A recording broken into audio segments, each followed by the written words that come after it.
अभी तक हमने 2 श्लोका करे उपदेशामृत के, है ना। तो क्या क्या उसमें देखा, कुछ क्विकली समअप करते हैं कि 2 श्लोक में रूप गोस्वामी जी क्या बता रहे हैं। हाँ, फर्स्ट श्लोका में 6 वेग के बारे में बता रहे हैं। देन हाँ, जो हमें भक्ति से दूर ले जाती है। तो एक वैष्णव भजन अभी अक्रूर प्रभु जी आए थे, जब फर्स्ट उनका लेक्चर था तो उन्होंने भजन गाया था, वही वैष्णव ठाकुर दयाल सागर, है ना। उसके सेकंड पैराग्राफ में भक्ति विनोद ठाकुर सभी वैष्णव जनों से प्रार्थना कर रहे हैं और उसमें वो बोलते हैं 6 वेग दामी 6 दोष शोधी 6 गुण देवो दास से, है ना। तो वो उपदेशामृत के श्लोकों को ही रेफर कर रहे हैं भक्ति विनोद ठाकुर। 6 वेग का दमन करने की प्रार्थना कर रहे हैं वैष्णवों से, जो कि हमारा फर्स्ट श्लोक है। फिर वो कह रहे हैं 6 दोष दूर करने की प्रार्थना कर रहे हैं, जो कि हमारे 6 दोष हमने पढ़े थे, अत्याहार प्रायश्चित। फिर वो कह रहे हैं 6 गुण मुझे दीजिए, मुझ दास को 6 गुण दीजिए। वो 6 गुण क्या है वो हम डिस्कस करेंगे। तो भक्ति विनोद ठाकुर इतने महान आचार्य हैं हमारे ब्रह्म माधव गौड़ी संप्रदाय के, और वो इस भाव के साथ प्रार्थना कर रहे हैं वैष्णवों से कि मेरे अंदर ये गुण नहीं है, मेरे अंदर ये दोष हैं, ये वेग हैं, तो उनके आगे हम तो कुछ भी नहीं है ना। तो हमें भी प्रार्थनाएं हमेशा भगवान से और वैष्णव जनों से करनी है। यदि हम उनसे प्रार्थना करते रहेंगे तो एक दिन हम अपने अंदर इन इम्प्रूवमेंट्स को देख पाएंगे, और जो दोष हमें भक्ति से दूर ले जाते हैं उनको भी हम खत्म कर पाएंगे। ये सिर्फ और सिर्फ वैष्णवों की कृपा से ही संभव है ना। तो रूप गोस्वामी जी की कृपा हुई तो हमें उपदेशामृत मिल गया, फिर प्रभुपाद जी की कृपा हुई तो वो हम तक पहुंच गया। अगर प्रभुपाद इसको ट्रांसलेट ना करते तो हमारे पास उपदेशामृत नहीं होता, पता नहीं कहाँ होता, संस्कृत में होता, हम समझ भी ना पाते इसको, है ना। हमें इतना कॉमनली अवेलेबल ही प्रभुपाद की कृपा से हुआ है, और इसको इम्प्लीमेंट करने में भी वैष्णव जन ही हमारी मदद करेंगे, ठीक है। तो हम तीसरा श्लोक का उच्चारण करेंगे। उत्साहात् निश्चयात् धैर्यात् तत्तत् कर्म प्रवर्तनात् संग त्यागात् सतो वृत्ते षड्विभक्ति प्रसिद्ध्यति। अनुवाद। शुद्ध भक्ति को संपन्न करने में 6 सिद्धांत अनुकूल होते हैं। पहला, उत्साही बने रहना। दूसरा, निश्चय के साथ प्रयास करना। तीसरा, धैर्यवान होना। चौथा, नियामक सिद्धांतों के अनुसार कर्म करना, यथा श्रवणम कीर्तनम विष्णु स्मरणम, कृष्ण का श्रवण कीर्तन तथा स्मरण करना। पांचवा, अभक्तों की संगति छोड़ देना तथा छठा, पूर्ववर्ती आचार्यों के चरण चिन्हों पर चलना। ये 6 सिद्धांत निसंदेह शुद्ध भक्ति की पूर्ण सफलता के प्रति आश्वस्त करते हैं। तो जो दूसरा श्लोक आपने पढ़ा था उसके लास्ट में था षड्विभक्ति विनिश्यति, है ना। ये जो दोष है भक्ति को विनष्ट कर देते हैं, खत्म कर देते हैं। पर इस श्लोका में बता रहे हैं वो 6 गुण जो हमारी भक्ति को आगे बढ़ाने में हेल्प करेंगे। तो इस श्लोका के तात्पर्य की शुरुआत में प्रभुपाद पहले हमें ये बता रहे हैं कि भक्ति है क्या। सबसे पहले भक्ति का इंट्रोडक्शन दे रहे हैं वो, जिसमें कि बता रहे हैं प्रभुपाद भक्ति रसामृत सिंधु का श्लोका कोट कर रहे हैं, जिसमें कि भक्ति की परिभाषा दी है श्री रूप गोस्वामी जी ने। अन्य अभिलाषिता शून्य ज्ञान कर्माद्यनावृतम अनुकूलेन कृष्णानुशीलनम भक्ति उत्तमा। तो यहाँ बताया जा रहा है कि उत्तम भक्ति क्या है। उत्तम भक्ति या पूर्ण पुरुषोत्तम परमेश्वर श्री कृष्ण के प्रति अनन्य भक्ति इस तरह की जाने वाली भक्ति है जो भगवान के अनुकूल है। इस भक्ति को किसी भी बाह्य प्रयोजन से मुक्त होना चाहिए और सकाम कर्म, निर्विशेष ज्ञान तथा अन्य समस्त स्वार्थ में इच्छाओं से रहित होना चाहिए। तो क्या बता रहे हैं यहाँ पर कि उत्तम भक्ति की परिभाषा दे रहे कि जो उत्तम भक्ति है वो भगवान श्री कृष्ण के अनुकूल होनी चाहिए और किसी भी बाह्य प्रयोजन से मुक्त होनी चाहिए, जैसे ज्ञान कर्म आदि से मुक्त होनी चाहिए। और कोई भी स्वार्थ में लालसा छिपी भी नहीं होनी चाहिए हमारी भक्ति में, उसको उत्तम भक्ति बताया गया है।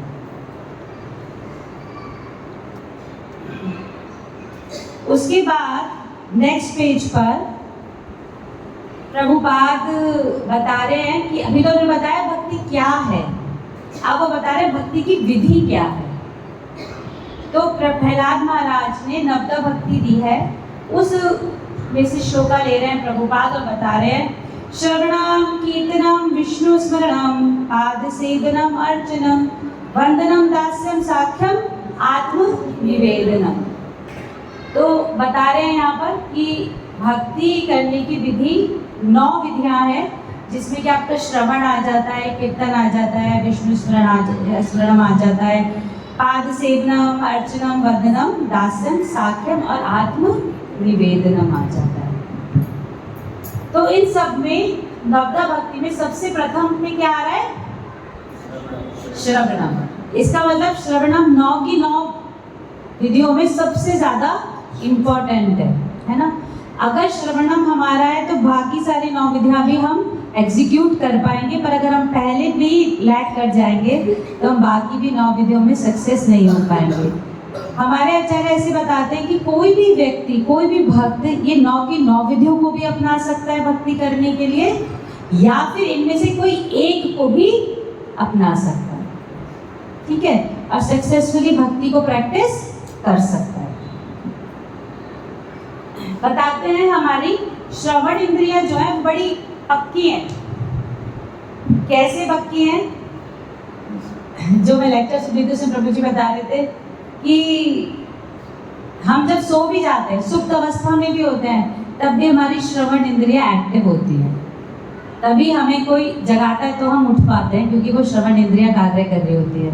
तो हमें सुप्त अवस्था से जागृत अवस्था में हमारी श्रवण इंद्रिया लेके जाती हैं।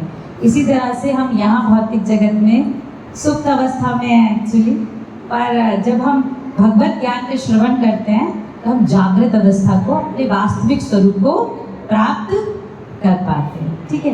जैसे स्वप्न में हम कुछ भी बन सकते हैं, मैं महारानी बन सकती हूँ, है ना, राष्ट्रपति बन सकती हूँ, पर असलियत में इनमें से कुछ भी नहीं हूँ, है ना।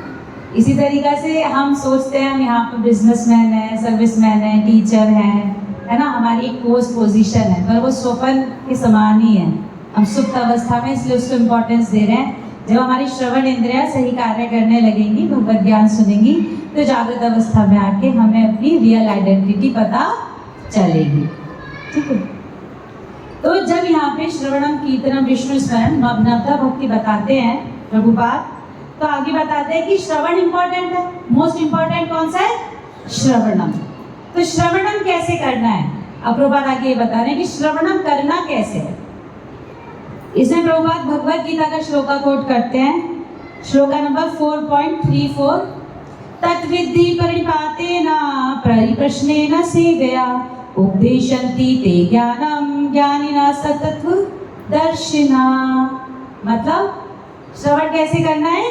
प्रतिपातेन, मतलब गुरु को समर्पण करके, परिप्रश्नेन यानी प्रश्न करके, और सेवया गुरु की सेवा करके। तो प्रभुपाद ने श्रवण करने की प्रोसेस भी दे दी कि पहले प्रामाणिक गुरु को ढूंढेंगे, है ना, उनका शरण ग्रहण करेंगे, समर्पण करेंगे, फिर उनसे विनीत भाव से प्रश्न करेंगे और गुरु की सेवा करेंगे। कनेक्टिविटी बना पा रहे हैं आप? सबसे पहले प्रभुपाद ने बताया भक्ति है क्या, फिर बताया भक्ति की 9 विधियां क्या क्या है। उसमें सबसे इंपॉर्टेंट कौन सी विधि है? श्रवणम। श्रवणम कैसे करना है? गुरु को सरेंडर करके। उसके बाद बताते हैं प्रभुपाद कि जब हम गुरु को समर्पण कर देंगे, गुरु से प्रश्न करेंगे, जिज्ञासा करेंगे, गुरु की सेवा करेंगे, तब क्या होगा? गुरु कृपा करेंगे और गुरु कृष्ण प्रसादे पाए भक्ति लता बीज। तब गुरु कृपा करेंगे और हमें क्या देंगे? भक्ति लता बीज प्रदान करेंगे। पूरा कनेक्ट करते हुए आप चल सकते हैं, परफेक्ट को आप घर पे पढ़ सकते हैं। ठीक है, हम तो सिर्फ समरी ले गए यहाँ पर।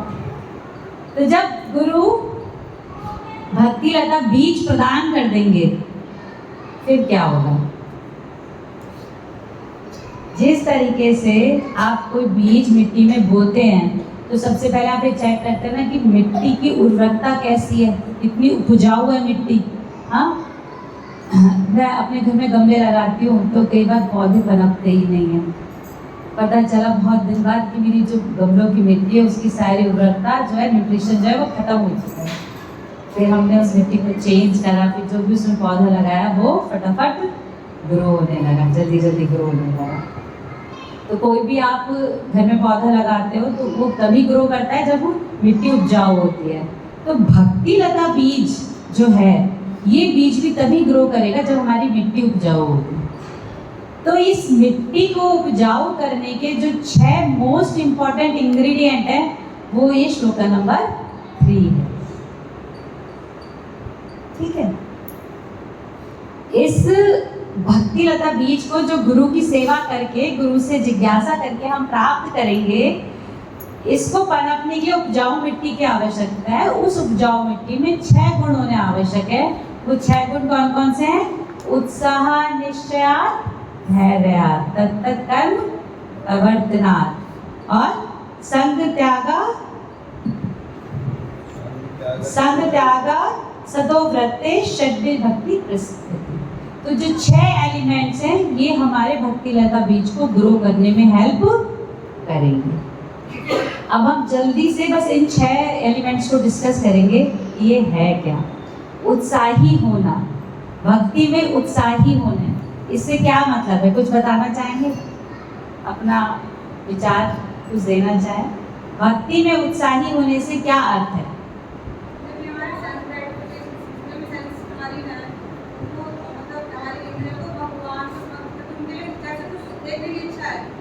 भगवान के दर्शन करने की इच्छा होनी चाहिए। या हमें लेबोरियस है, जैसे आजकल वर्ड है तो वर्कहॉलिक, हमें काम करने की आदत है, हैबिट है, एडिक्शन है काम करने का, तो वो एडिक्शन में भगवान के लिए होना चाहिए, भगवान की सेवा करने का एडिक्शन होना चाहिए। तो उत्साह में भगवान के सारे काम को करना चाहिए। ठीक है, ठीक है, थैंक यू। हाँ, ठीक है, ठीक बोल रहे हैं माता जी। और कोई भक्त? माता जी, उत्साह का मतलब ये होता है कि जो भी हमारे गुरु कोई भी हमें सेवा दे या भगवान के प्रचार में, भगवान के नाम के लिए कोई भी काम आए तो हमें उसके लिए रेडी होना चाहिए। और हमेशा आपका चेहरे पे स्माइल होनी चाहिए, ठीक है, भाव अच्छे होने चाहिए, ठीक है, ये काम करना है तो आपको हमेशा रेडी रहना चाहिए। भगवान के हर काम में उत्साह से करना। Very good. आप सब बिल हाँ बताइए। भगवान के बारे में जानने के लिए उत्साह होना चाहिए कि भगवान क्या है, क्या क्या कैसा उनका स्वरूप हो सकते हैं, क्या क्या उनकी कथाएं हैं, सब चीज़ें जानने को उत्साह होना चाहिए। सब बिल्कुल ठीक बता रहे हैं। उत्साही होना एक भक्त के लिए बहुत इम्पोर्टेंट फैक्टर है। भक्ति में कोई भी सेवा आ रही है, अगर हमें करने के लिए या भक्ति के नियमों को पालन करने के लिए हमें बताया जा रहा है तो उसमें कभी भी हमें आलस नहीं दिखाना चाहिए, हमेशा उत्साही बने रहना चाहिए, है ना। जैसे श्री प्रभुपाद बताते थे, बुक डिस्ट्रीब्यूशन जब प्रभुपाद के शिष्यों ने स्टार्ट किया तो प्रभुपाद ने बोला कि ये लोग मेरी किताबें नहीं खरीद रहे, ये मेरे भक्तों का उत्साह खरीद रहे हैं, है ना। जो भी सेवा आपको मिल रही है, जो भी सेवा, चाहे बुक डिस्ट्रीब्यूशन की, चाहे बुक रीडिंग की, चाहे प्रसादम बनाने की, चाहे प्रसादम डिस्ट्रीब्यूट करने की, हमें उसके लिए उत्साही रहना चाहिए हमेशा। ये नहीं सोचना चाहिए कि अरे ये सेवा तो मैंने पहले कभी करी ही नहीं, पता नहीं मैं कर पाऊंगी या नहीं, पता नहीं मुझसे होगा या नहीं, है ना। इस तरह से हमें नहीं बोलना चाहिए। जो भी सेवा हमें मिल रही है उसे हमें उत्साह के साथ करना चाहिए और ये उत्साह ही है जो हमें सफलता दिलवाता है सेवा में, है ना। तो मैंने प्रभु जी को बोला था शेयर करने के, प्रभु जी आपने शेयर कर दी वो क्लिपिंग, आप पढ़ सकते हैं अपने ग्रुप पर। प्रभुपाद ने उत्साह के लिए कुछ पॉइंट्स बोले जो हमने ग्रुप पे शेयर करे हैं। यदि आप वास्तव में अपने भक्तिपूर्ण जीवन में प्रगति करना चाहते हैं तो उत्साह पहली चीज़ है। यदि आप में उत्साह की कमी है तो मन में इंग्लिश में था प्रभु जी। More you engage. आया नहीं है इनके पास। The more you engage yourself in the service of the Lord, the more you become enthusiastic. There is no question of becoming tired. Just like I am old man, I have come from India. My age is 76 years, so still I am enthusiastic. Still I am going everywhere, all over the world. Why? Krishna's service is so nice. Even old man like me, he gets energy to work. Hari बोल। तो यहाँ प्रभुपाद अपना example देके बता रहे हैं ना कि मेरी उम्र देखो, मैं इस उम्र में भी उत्साह दिखा रहा हूँ। तो जितना हम सेवा करेंगे उतना ही हम उत्साही महसूस करेंगे। पर कई बार ऐसा होता है कि भक्त सेवाओं को लेके या मंदिर आने के लिए, दर्शन करने के लिए भगवान के उत्साह दिखाते नहीं, उत्साह उन्हें होता नहीं। वो कोई ना कोई और रीज़न को ज़्यादा प्रायोरिटी दे देते हैं सेवा ना करने के लिए या मंदिर ना आने के लिए, है ना। तो ऐसे में हमें बताया गया है, प्रभुपाद ये बताते हैं कि यदि उत्साह की कमी हम महसूस कर रहे हैं तो हमें क्या करना चाहिए? ऐसे भक्तों का संग करना चाहिए जो उत्साही हैं भक्ति में। यदि आप ऐसे भक्तों का संग करेंगे तो ऑटोमेटिकली आप भी भक्ति में उत्साह महसूस करेंगे। जैसे अगर सपोज मैं माता जी को बुक डिस्ट्रीब्यूशन के लिए कहती हूँ कि माता जी आप बुक डिस्ट्रीब्यूशन करेंगे, बट माता जी ने कभी बुक डिस्ट्रीब्यूशन करानी, वो इतने एंथुसियास्टिक नहीं है, क्योंकि हमें लगता है अगर जीरो स्कोर आया तो हम क्या बताएंगे। मंदिर में जाके हम 2 घंटे सेवा करके और एक भी बुक डिस्ट्रीब्यूट नहीं हुई, कॉन्फिडेंस नहीं है ना। तो ऐसे में हमें क्या करना है? हमें सेवा से को मना नहीं करना, हमें अब तब तो सेवा करनी है चाहे जैसी भी एग्जीक्यूट हो। और ये समझ में अगर आ गया कि अभी सीखने की आवश्यकता है, तो जो इस सेवा में उत्साही भक्त हैं उन्हें खोजिए और उनके साथ सेवा करिए। अपनी अथॉरिटी से परमिशन लीजिए और उन भक्तों के साथ सेवा करिए ताकि उस सेवा को आप सीख सके और उत्साह के साथ एग्जीक्यूट कर सके। ये उत्साह एक ऐसा एलिमेंट है कृष्णा कॉन्शियसनेस में जो भक्त को ऑलराउंडर बना देता है। एक्चुअली यहाँ पे भक्त ये नहीं कहते कि मैं इस सेवा में मास्टर हूँ, हर सेवा में मास्टर होते हैं इस्कॉन के डिवोटीज, चाहे कुकिंग हो, चाहे डीटी का डेकोरेशन हो, श्रृंगार हो, या कुछ भी हो, बुक डिस्ट्रीब्यूशन, क्लास लेना, फैमिली की अपब्रिंग को लुक आफ्टर करना, कुछ भी, बच्चों की अपब्रिंगिंग, हर चीज़ हमें क्या हो जाता है, परफेक्ट हो जाते हैं। पर तभी होगा जब हम उत्साही होंगे। यदि हमारे अंदर उत्साह की कमी है तो हमें बैठ के ये देखना चाहिए कि किस एरिया में उत्साह की कमी है, कहाँ है, कौन सी ऐसी चीज़ है जो मुझे सेवा करने से रोक रही है। भक्तों का संग करिए और उस सेवा को करना सीखिए और उत्साही बन जाइए। दूसरा एलिमेंट क्या बताया? निश्चय। भक्ति को कैसे प्रैक्टिस करना है? निश्चय के साथ कि सिर्फ ये ही एक ऐसा माध्यम है जो मुझे भगवान की प्राप्ति करवा सकता है। हम कई बार ऐसा देखते हैं कि भक्त कृष्ण कॉन्शियसनेस में आ तो जाते हैं, पर आने के बाद भी ना वो जो पुरानी प्रैक्टिस कर रहे होते हैं, कोई व्रत है ना, कोई भी विधि विधान घर में जो भी प्रैक्टिस करते आए हैं पहले से, कर्म कांड एंड ऑल, कुछ भी छोड़ते नहीं। क्यों नहीं छोड़ पाते? क्योंकि उन्हें भक्ति में पूर्ण विश्वास नहीं होता। वो ये निश्चय नहीं ले पाते कि भक्ति सिर्फ एक ऐसा माध्यम है और मुझे भक्ति को अपनाने के बाद और कुछ अपनाने की आवश्यकता नहीं है। और वो जो भी बताया जा रहा है उसको, जो भी वो घर में प्रैक्टिस करते आ रहे हैं उसको भी साथ लेके चलते रहते हैं। इस तरह से उनकी प्रोग्रेस भक्ति में होती नहीं, स्टैटिक हो जाते हैं वो भक्त। धीरे धीरे करके उत्साह भी खत्म हो जाएगा, आप उन्हें कहीं नहीं देख पाओगे। शुरू में भले ही आपको लगे कि हाँ इनमें बड़ा उत्साह है, बड़ा जोश है, पर यदि वो निश्चय के साथ भक्ति नहीं कर रहे कि हाँ ये ही सिर्फ मुझे बचाएगी भव सागर से और कुछ नहीं बचा सकता, तो वो ज़्यादा दिन भक्ति में सरवाइव करने वाले नहीं हैं। तो भक्त का भक्ति को बनाने के लिए, भक्ति लता बीज को आगे बढ़ाने के लिए क्या आवश्यक है? उत्साही होना, हर प्रकार की सेवा के लिए उत्साही होना। जो सेवा मिल जाए हाँ हम करेंगे, आपको बस हाँ ही बोलना है, एम्पावर तो भगवान कर देंगे, और तब तक भगवान एम्पावर नहीं करते जब तक हम हाँ नहीं बोलते, है ना। और क्या करना है, निश्चय के साथ भक्ति को पालन करना है कि ये ही मेरे लिए सिर्फ और सिर्फ एक माध्यम है जिसके द्वारा मैं भगवत धाम को प्राप्त कर सकती हूँ। बाकी जो भी मैं कर रहा था प्रैक्टिस है, जो भी मैं कर रही थी, जो भी मेरे विश्वास थे, अंधविश्वास थे, वो सब अब मैं त्याग दूंगा या त्याग दूंगी। ठीक है। थर्ड क्वालिटी है धैर्य। भक्ति में धैर्य होना भी बहुत आवश्यक है। लोग ऐसे कहते हैं जब भक्ति में आ जाते हैं कि प्रैक्टिस तो कर रहे हैं, 16 माला जब भी कर रहे हैं, आपने बता दिया जी प्याज भी खानी छोड़ दी, पर कुछ दिख तो रहा नहीं, भगवान के दर्शन भी नहीं हो रहे, माला जब कर रहे हैं कुछ दिखते ही नहीं भगवान कभी, हमें कुछ असर तो हो नहीं रहा, इतना सब करने का, इतनी तपस्या हम कर रहे हैं, कुछ फर्क तो पड़ नहीं रहा। तब हम ये भूल जाते हैं कि इतने जन्मों की कंडीशनिंग जो हमारे अंदर है, इतने जन्मों की इंद्रिय भोग की जो लेयर हम लेके घूम रहे हैं, वो कुछ घंटों के नाम जब से खत्म होने वाली नहीं है, उसमें तो भी बहुत समय लगेगा, है ना। हमें कई लोग जब हम भक्ति में आते हैं और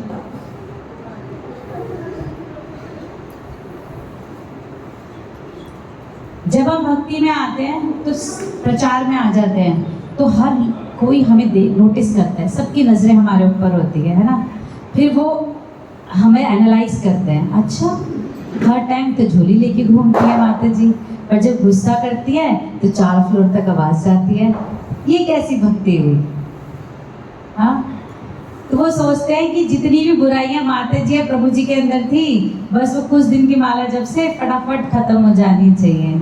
हाँ, हमसे बहुत जल्दी एक्सपेक्टेशन रखी जाने लगती है, क्योंकि वो लोग ये नहीं जानते कि हम एटलीस्ट प्रयास तो कर रहे हैं, एटलीस्ट हम ट्रेन में चढ़ तो गए हैं, जब ट्रेन में चढ़ गए हैं तो कहीं ना कहीं पहुंच भी जाएंगे। जो ट्रेन में चढ़े ही नहीं उनसे तो बहुत बेटर है हम। पर हम खुद भी या हमें देखने वाले भी, हमारे अंदर बहुत जल्दी होती है कि जो भी हम प्रैक्टिस कर रहे हैं वो जल्दी असर दिखाए। माता जी इतने दिन हो गए पर मेरा ना क्रोध करना नहीं जा रहा, मुझे बहुत गुस्सा आता है, बच्चों पे मैं बहुत गुस्सा करती हूँ माता जी। जन्मों की जो प्रैक्टिस है वो एकदम जिस पता चल देने से तो खत्म नहीं हो जाएगी, करते रहो प्रैक्टिस, एक दिन निश्चित रूप से खत्म हो जाएगी। यदि भक्त ये विश्वास के साथ भक्ति प्रैक्टिस कर रहा है कि भले ही अभी मेरे अंदर इम्प्रूवमेंट नहीं है, भले ही बार बार मेरा डाउनफॉल हो रहा है, पर एक दिन मुझे सफलता अवश्य मिलेगी, और पेशेंस के साथ भक्ति को प्रैक्टिस कर रहा है तो उसे सफलता अवश्य मिलेगी ही मिलेगी। कोई उसकी सफलता को रोक नहीं सकता। पर भक्त के खुद के मन में भी डाउट आ जाता है कि मैं सही प्रोसेस पे तो हूँ या मुझे कहीं और चले जाना चाहिए। एक और मेरा दोस्त है, उसने बताया है गुरु जी हैं उसके, वो बड़े काम के हैं, मेरे दोस्त के अंदर तो बड़े चेंजेस आ गए हैं, चलो उसको ही विजिट कर लेता हूँ। यहाँ हरे कृष्ण सेंटर आके तो इतने चेंजेस अभी लग नहीं रहे। हाँ, ऐसा होता है, कई लोग आते हैं इस्कॉन और फिर कुछ दिन बाद गायब हो जाते हैं, पता चलता है कहीं और चले गए। तो इसका हमें दुख नहीं होता, क्योंकि बताया गया है कि हमारे आचार्य कहते हैं कि हीरे की दुकान पे हमेशा सेलेक्टेड लोग ही पहुंचते हैं, है ना। आर्टिफिशियल दुकान पे तो बहुत भीड़ होती है। तो हम यहाँ पे क्या कर रहे हैं, हीरो का व्यापार।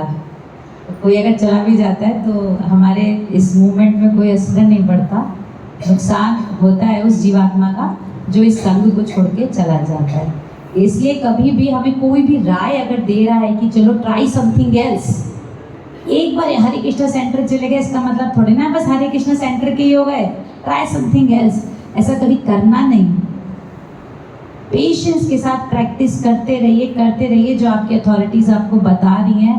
धीरे धीरे आप अपने अंदर परिवर्तन देखेंगे, अपने परिवारजनों में भी परिवर्तन देखेंगे। तो हमारा धैर्यवान होना भी भक्ति में बहुत इम्पॉर्टेंट रोल प्ले करता है ना। हमें क्विक रिजल्ट्स के पीछे नहीं भागना चाहिए। क्विक रिजल्ट्स जितनी जल्दी नज़र आते हैं उतनी जल्दी गायब भी हो जाते हैं, है ना। जैसे कोई भक्त आता है और तुरंत आते ही वो अच्छा माता जी प्याज नहीं खानी, छोड़ दी, 16 माला, तुरंत 16 माला। जब ऐसे कोई भक्त करता है तो हम डर जाते हैं कि अच्छा इतनी जल्दी कर रहा है तो लगता है जल्दी छोड़ भी देगा। हम जाते हैं भक्त पहले 4 कर ले, 8 कर ले, फिर 16 में पहुंच जाए, कोई प्रॉब्लम नहीं, हम इंतजार कर लेंगे। और अगर सोच समझ के बढ़ेगा आगे तो कभी जीवन में नहीं छोड़ेगा। और अगर बिना समझे पकड़ेगा तो उसके छोड़ने के चांसेस बहुत ज्यादा है। इस श्लोका की शुरुआत की पहली लाइन ही ये है कि जो कृष्ण भक्ति है वो कुछ सेंटिमेंटलिज्म नहीं है कि अच्छा ये करना है, सब कर लिया, क्यों करना है ये नहीं पता। कृष्णा कॉन्शियसनेस विज्ञान है। आपको क्यों कहा जा रहा है 16 माला जप करने के लिए, आपको क्यों कहा जा रहा है प्याज छोड़ने के लिए, ये जानना आवश्यक है। इसको जानने में समय लगता है, एक बेसिक नॉलेज को लेने में समय लगता है। वो समय अगर भक्त लगाकर प्रोग्रेस करता है तो हमेशा बना रहेगा। उसके अथॉरिटीज, उसके काउंसलरों को भी चिंता नहीं होगी उसके पतन की। और जो बिना जाने बिना समझे इन प्रैक्टिसेस को पकड़ लेता है उसके पतन के चांसेस ज्यादा रहते हैं। फिर फोर्थ क्वालिटी क्या बताइए, तत्त कर्म प्रवर्तनाम। मतलब भक्ति में कुछ ऐसी चीजें हैं जो कि निषेध हैं और कुछ चीजें ऐसी हैं जो कि करने योग्य हैं, यानी कुछ डूज हैं और कुछ डोंट्स हैं। तत्त कर्म प्रवर्तनात् मतलब भक्ति में करने योग्य कार्य क्या है और भक्ति में क्या चीज ऐसी है जो हमें छोड़नी चाहिए। इनको क्या बोलते हैं, विधि और निषेध। विधि और निषेध। तो भक्ति में क्या करने योग्य है, प्रभुपाद बता रहे हैं सबसे पहले श्रवण, सुनो। मोस्ट इंपॉर्टेंट क्या करना है, हमें सुनना है क्या बताया जा रहा है। और प्रतिदिन 16 माला का जप हमें करना है। और भी बहुत सारी चीजें बताई गई हैं, जैसे भक्ति रसामृत सिंधु में वो 64 अंग भक्ति के बताए गए कि प्रतिदिन तुलसी महारानी की पूजा करना, उनकी प्रतीक्षा करना, मंदिर दर्शन करना और मंदिर की विष्णु मंदिर होगी और मंदिर की परिक्रमा करना, तिलक धारण करना, विग्रहों के आगे नृत्य करना, प्रसाद को ग्रहण करना, प्रसाद का आदर करना, निर्माल्य का आदर करना, ऐसी बहुत सारी चीजें हमें बताई गई हैं भक्ति में करने योग्य। तो ये सारे कार्य क्या है, विधि, जो कि हमें करने के लिए बताए गए हैं और हमें इन्हें प्रैक्टिस करना चाहिए ध्यान पूर्वक। ये हमें भक्ति को आगे बढ़ाने में हमारी मदद करते हैं। ठीक है। निषेध में क्या आ जाता है, जो 4 वर्जित, जो हमारे 4 रेगुलेटिव प्रिंसिपल्स हैं उनका पालन करना। क्या क्या है वो 4 रेगुलेटिव प्रिंसिपल्स, क्या क्या है हमारे, हमें अवैध स्त्री संग नहीं करना, मांसाहार नहीं खाना, जुआ नहीं खेलना, नशा नहीं करना। तो ये सारे कार्य हमें तुरंत छोड़ देने चाहिए। इनको छोड़ने में जरा सा भी आलस नहीं दिखाना चाहिए और ये भी नहीं करना चाहिए कुछ दिन छोड़ दिया फिर शुरू कर दिए, अरे अब तो 2 महीने से नशा नहीं करा, दारू नहीं पी, तो चलो अब दोस्त बहुत जिद कर रहे हैं तो बैठ ही जाते हैं थोड़ी देर। हाँ, इस तरह के कार्य हमें नहीं करने चाहिए। एक बार छोड़ दिए तो भक्तों की संग में रह के बल को प्राप्त करना चाहिए और ये सारे कार्य कभी नहीं करने चाहिए। दोबारा छोड़ दिए तो छोड़ दिए। इस प्रकार हम देखते हैं भक्त फिर प्रोग्रेस कर पाते हैं भक्ति में।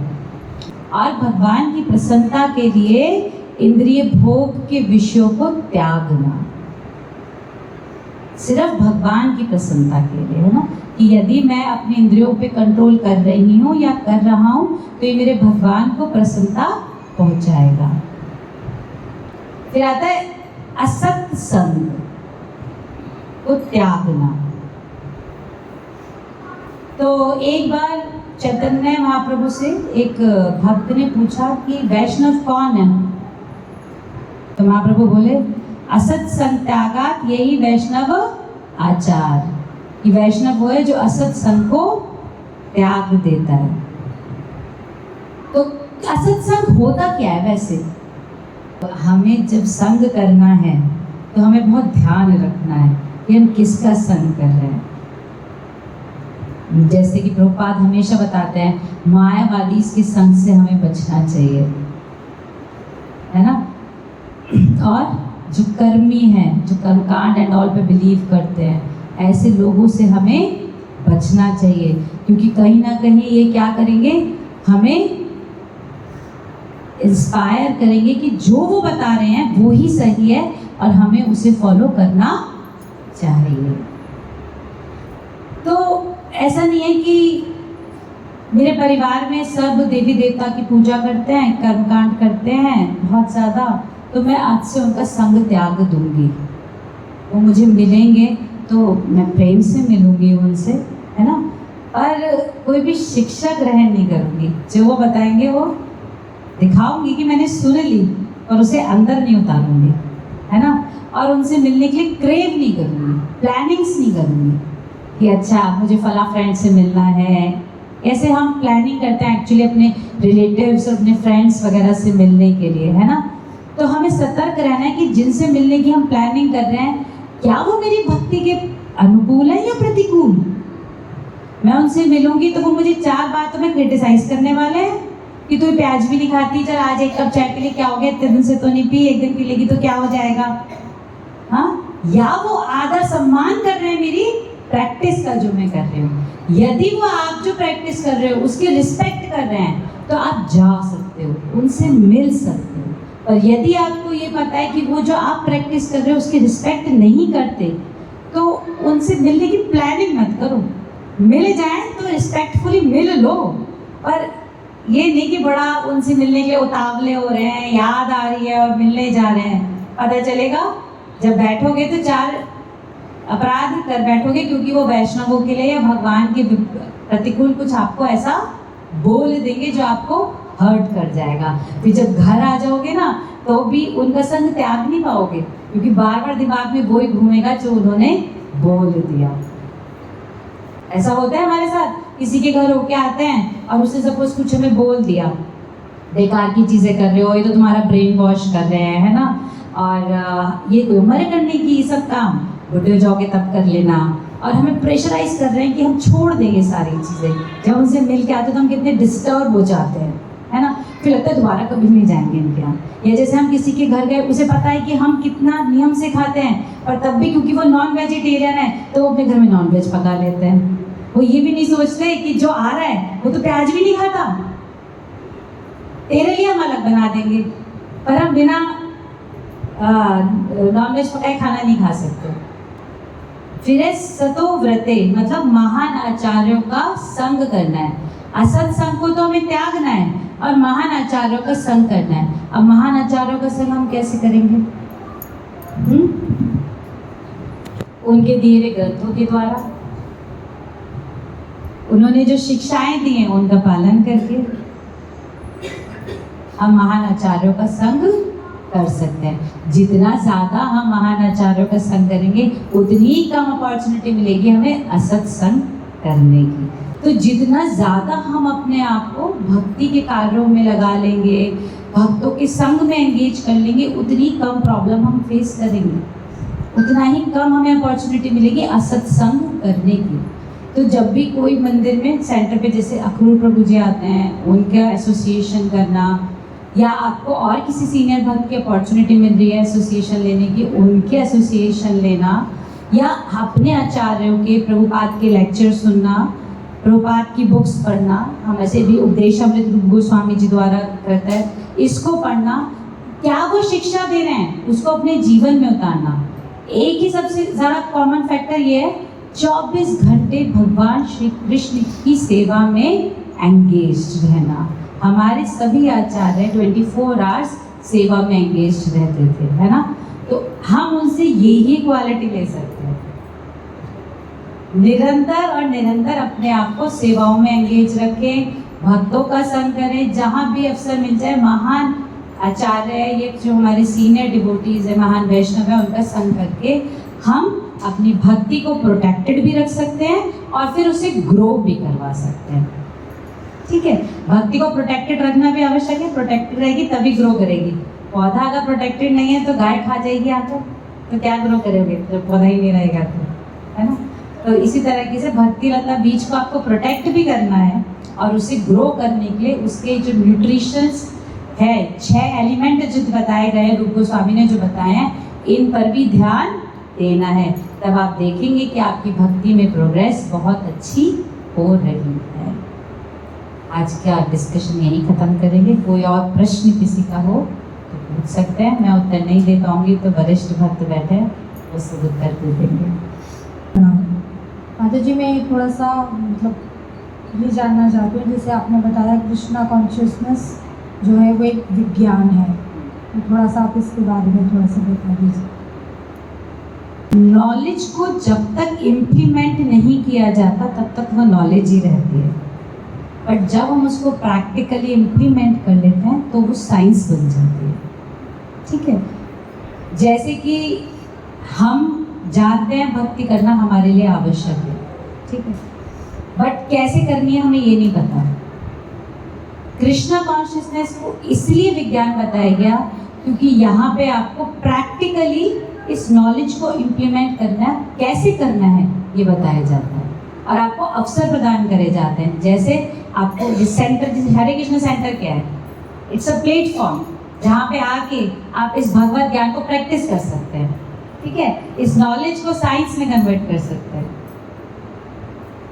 साइंस यानी कि जब आप इस नॉलेज को आत्मसात कर लोगे, हाँ, प्रैक्टिकली इम्प्लीमेंट कर लोगे, तब इनसाइड आउट डिफरेंट पर्सन बन जाओगे। आपके अंदर परिवर्तन आप महसूस करोगे। You will be a better human being, you will be more confident with a clear vision. That is science. और जो ज्ञान हमें परिवर्तित नहीं कर सकता, सिर्फ वो ज्ञान बन के ही रह गया, समझ लो, वो साइंस नहीं है। जो हमें चेंज नहीं कर पाया, जिसको आत्मसात करके हमारे अंदर परिवर्तन नहीं आया, ना हम विनीत बने, ना हमारा विजन क्लियर हुआ, ना ब्रॉड हुआ, ना हम बेटर ह्यूमन बीइंग बन पाए, ऐसा हम महसूस करते हैं। जैसे कि आप देखो, जो अध्यात्म है इसके ऊपर तो हर कोई कुछ भी बहुत कुछ बोल सकता है। हर घर में मंदिर है हिंदुस्तान में, तो क्या हर व्यक्ति भक्ति कर रहा है? हर घर में मंदिर है, पूजा पाठ हर घर में चल रहा है, but it is limited to the knowledge only. वो उनके जीवन में कोई परिवर्तन नहीं ला रहे, they are not becoming a better person. उनको वो मोटिवेट नहीं कर रहा प्रैक्टिस की, वो झूठ ना बोलें, वो धोखा ना दें, वो किसी को चीट ना करें, किसी का अपमान ना करें। वो जो बुराइयां हैं उनके साथ वो प्रैक्टिस कर ही रहे हैं। That is just knowledge, but the knowledge which is changing us, that is science. And ISKCON teaches that how to convert your knowledge into science. लोग ने बोलते हैं मेरा ही गुरु सिर्फ श्रेष्ठ है, कृष्ण को नहीं मानते, सिर्फ अपने गुरु को ही सर्वश्रेष्ठ मानते हैं। ऐसे लोगों को आप कैसे हैंडल हाँ, करेंगे? कैसे ज्ञान कैसे दें? ऐसे लोग जो भगवान को होने को नकार रहे और अपने गुरु को सर्वश्रेष्ठ बता रहे हैं, प्रभु जी ये तो गलत प्रोसेस है और हम उनको ये भगवत ज्ञान नहीं दे सकते। एक्चुअली ज़रूरी नहीं है कि सब इस ज्ञान को समझ जाएं, हर कोई इतना फॉर्चुनेट नहीं है ना। बट जब वो हमें प्रैक्टिस करते हुए देखेंगे, हम जो प्रैक्टिस कर रहे हैं उसको करते हुए देखेंगे और हमारे अंदर परिवर्तन देखेंगे, तो हम अपने आचरण से उनको इंस्पायर कर सकते हैं। पर यदि वो अपने गुरु को भगवान बना के बैठे हैं, तो प्रभु जी हम उन पे अगर कीचड़ मतलब कि उनको अगर मना करने चलेंगे तो पलट के वो हम पर ही बात करेंगे। तो मुझे नहीं लगता कि वो जस्टिफाइबल है। हम केवल अपना एग्जाम्पल को सामने रख के उनको परिवर्तित होने की आशा कर सकते हैं। यदि कोई इस प्रकार का है जो कोई अपने गुरु को ही भगवान मान रहा है ना, और ये बहुत ज़्यादा प्रचलन में कलयुग में तो खास कर कि अपने गुरु को ही भगवान मानते। कहने के लिए हमारे पास बहुत सारे फैक्ट्स हैं कि कहाँ शास्त्रों में बताया गया, आपके गुरु का वर्णन कहाँ आया है ना। या अगर आपके गुरु भगवान है तो भगवान तो कैसी कैसी लीलाएं करते हैं, है ना। बच्चों कितने छोटे थे जब पूतना का वध कर दिया था, गोवर्धन पर्वत उठा दिया था। आपके भगवान कर सकते हैं, करवाइए। हमारे भगवान तो नवयौवन थे, नवयौवन है हमेशा। आपके भगवान बुढ़े कैसे हो रहे हैं? अगर आपके गुरु भगवान है, कहने के लिए हम बहुत कुछ फैक्ट्स बता सकते हैं, but they will not accept. Like अगर जब तक वो हमें देख के अगर परिवर्तित हो सकता है, हमारा इतना स्ट्रॉन्ग कैरेक्टर है, हम किसी को बदल सकते हैं, तो ही प्रभु जी आशा कर सकते हैं। अदरवाइज फैक्ट्स हमारे पास बहुत सारे हैं, और मानना ना मानना फिर उनके ऊपर ही निश्चित है। जगत गुरु श्री प्रभुपाद की जय।